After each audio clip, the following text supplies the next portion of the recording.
कल लोकसभा में गृह मंत्री जी ने दो बिल पेश किए। बिल नंबर 111 2025 का और बिल नंबर 113 2025 का। बिल नंबर 111 लागू होगा सारे देश में एक्सेप्ट यूनियन टेरिटरी, और 113 यूनियन टेरिटरी पे लागू होगा। और उसके बिल के पीछे मंशा क्या है, मकसद क्या है, ये मैं संक्षेप में आपको बताना चाहता हूँ। मकसद यह है कि अगर कोई भी मंत्री के ऊपर कोई आरोप लगता है और ऐसा आरोप लगता है कि उसकी सज़ा 5 साल से ज़्यादा हो सकती है उस मंत्री को, तो 30 दिन के अंदर उस मंत्री को इस्तीफा देना पड़ेगा।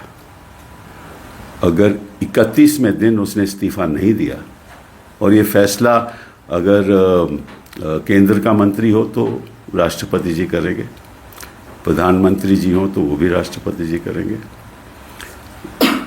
अगर किसी राज्य में कोई मंत्री हो तो वो भी इस्तीफा देना पड़ेगा, वो गवर्नर तय करेगा। तो इसका मतलब है कि 31वें दिन वो मंत्री नहीं रहेगा, प्रधानमंत्री भी नहीं रह सकता, अगर प्रधानमंत्री के ऊपर आरोप हो, केंद्र का मंत्री भी नहीं रह सकता और राज्य का मंत्री भी नहीं रह सकता। इसके पीछे मंशा क्या है तो मैं अभी बताऊंगा आपको, लेकिन सबसे पहले तो ये बात है कि ये बिल कभी पारित हो ही नहीं सकता, क्योंकि ये संविधान का एक संशोधन है और अमेंडमेंट के लिए, कॉन्स्टिट्यूशन अमेंडमेंट के लिए इनको 2/3 बहुमत चाहिए। इनके पास 293 वोट हैं इस समय एनडीए सरकार के पास, और 363 चाहिए 2/3 के लिए। तो निश्चित रूप से ये बिल कभी पारित हो ही नहीं सकता। लेकिन एक चीज़ मैं आपके द्वारा देश के सामने रखना चाहता हूँ कि पिछले 2014 के बाद हमने ऐसे ऐसे कानून देखे जिनके लागू होने से मानव अधिकारों और मानवाधिकार जो संविधान ने हमें दिए हैं वो छीनना चाहते हैं। ऐसे कानून संविधान में और संविधान को और संविधान के ढांचे को दीमक लगाते हैं। और आपको मालूम है कि दीमक का नतीजा क्या होता है। अच्छा खासा ढांचा अगर दीमक लग जाए तो बर्बाद हो जाता है। लोकतंत्र को बर्बाद करना इनका मकसद है। हम ये देखा जिस तरह से बिहार में एसआईआर को लागू इन्होंने किया, और जिस तरह से वोटर लिस्ट बन रही है, जिस तरह से लाखों के नाम कटे जा रहे हैं, जिस तरह से कोई एडिशन नहीं हो रही, जिस तरह से बीएलओ काम कर रहे हैं, जिस तरह से इन्यूमरेशन फॉर्म भरे जा रहे हैं बिना कोई दस्तावेज के और अपलोड किए जा रहे हैं, और बीएलओ कह रहे हैं कि बीडीओ के आदेश हैं, वो भी वोटर लिस्ट में दीमक लगाना है। अगर वो ही तो ढांचा है जिसके आधार पे लोकतंत्र चलता है, वोटर लिस्ट को दीमक लग जाए तो इलेक्शन होगा कैसे?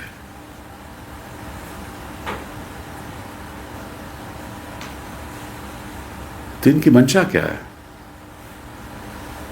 आपको मालूम है कि भाई जैसे ही कोई एफआईआर होती है तो मंत्री के खिलाफ होती है तो तुरंत या तो सीबीआई उसको गिरफ्तार कर लेती है, और सीबीआई अगर न भी गिरफ्तार करे तो उसी बीच ईडी पीएमएल के अंतर्गत उसको गिरफ्तार कर देती है। और अगर जो नया कानून है हमारा, उसके द्वारा अगर किसी आरोपी को हिरासत में लिया जाए तो आपको मालूम है कि कई महीने सालों साल लग जाते हैं बेल लेने में।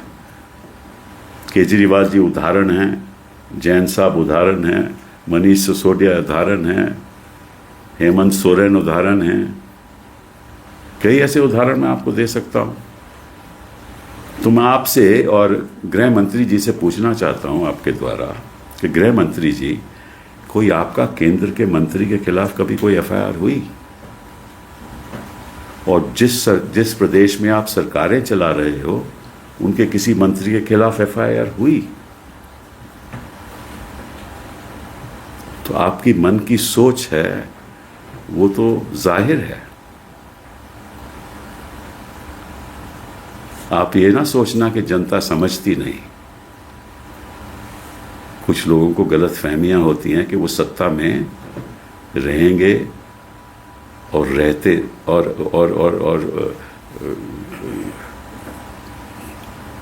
कभी ऐसा मौका नहीं आएगा कि कोई और सत्ता में आ जाए।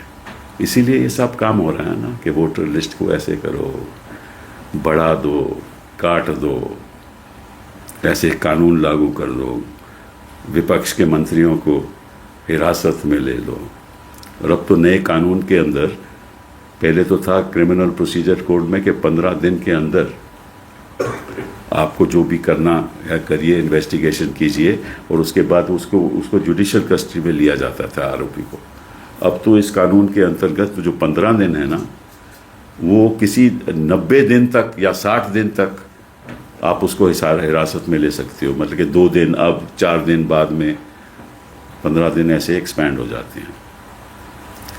तो आपका तो मन यही है ना कि जहाँ चुने हुए मुख्यमंत्री हों उनको निकाल दो। हालांकि आप कर नहीं सकते क्योंकि आपके पास बहुमत नहीं है। और आप कोशिश कर रहे हो कि जो मामला बिहार में हो रहा है, जिस तरह से जो जनता अपना रोष दिखा रही है और जिस तरह से राहुल और तेजस्वी की मीटिंग्स में जनता सुनना चाहती है कि क्या हो रहा है, तो उसको भी आप डाइवर्ट करना चाहते हो कि किसी तरीके से आपको मालूम है कि कानून कभी लागू हो ही नहीं सकता, फिर भी लाना है। तो मैं तो आपसे आग्रह करूंगा कि संविधान हम सबके लिए है, आपके लिए भी है, हमारे लिए भी है। अब ऐसा मत करो कि हमने सैकड़ों साल लड़ाई करके अपनी देश की जनता को संविधान दिया, उस पे ऐसे आप दिमाग नहीं लगाओ। I wish to, through you, inform the people of this country that yesterday Bill 111 of 2025 and Bill 113 of 2025 were introduced in Parliament by the Home Minister. The Bill 111 related to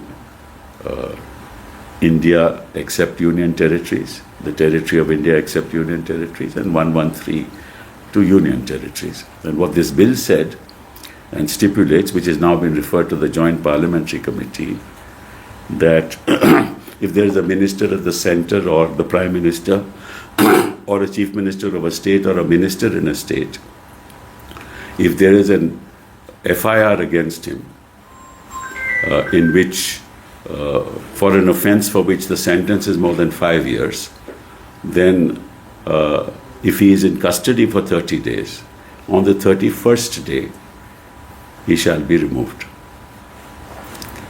by the President, and if he does not resign, by the President or the Governor, as the case may be. So it seems that